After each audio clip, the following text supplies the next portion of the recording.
Well, actually, I never thought that I would be on the front page of a newspaper or indeed in the news in quite the way that I am today, because my sexuality is actually part of who I am rather than the whole of who I am.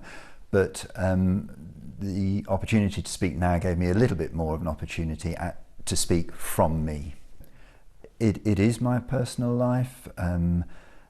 My sexuality is part of who I am.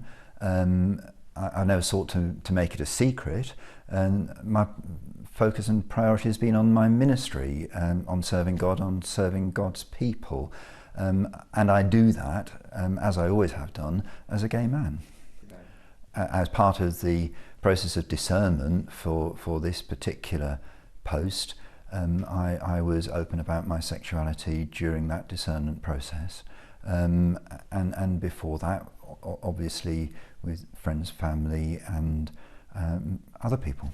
In terms of allowing my name to be put forward, there was quite a lot of thinking and praying and talking with my partner, and we decided that as we understand where the church is and perhaps some of what might happen when this became public, but we understand the guidelines by which clergy live, that we would nevertheless allow my name to go forward. So it becomes a matter of trust, actually.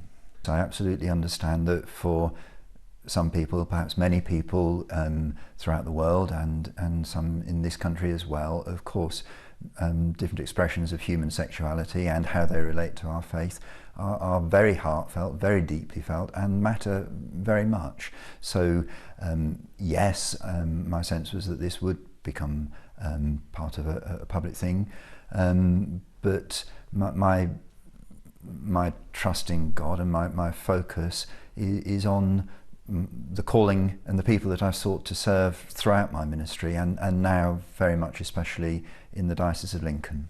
I very much understand and respect their feelings and their convictions. I would hope that we are all part of God's people together.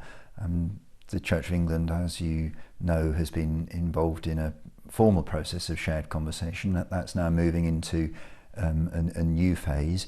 One of the things that I have learnt from listening to people who've been part of that process is that they have spoken about just how much they have actually learnt about each other's convictions, and they've spoken also about the importance of continuing real conversation. So I would say to people for whom this will be a struggle, I do respect where you are and your convictions. I hope that you'll be able to understand and to listen to me and indeed to others, because there are so many different views about this subject. I think it may be possible for us to learn from some of the experience that the Church of England has been through with the ordination of women to the episcopate. That has taken time, and I think that we are similarly going to need to take time as we continue to talk about human sexuality. That means that different parts of the world will have different views, and there will be different views within those parts as well.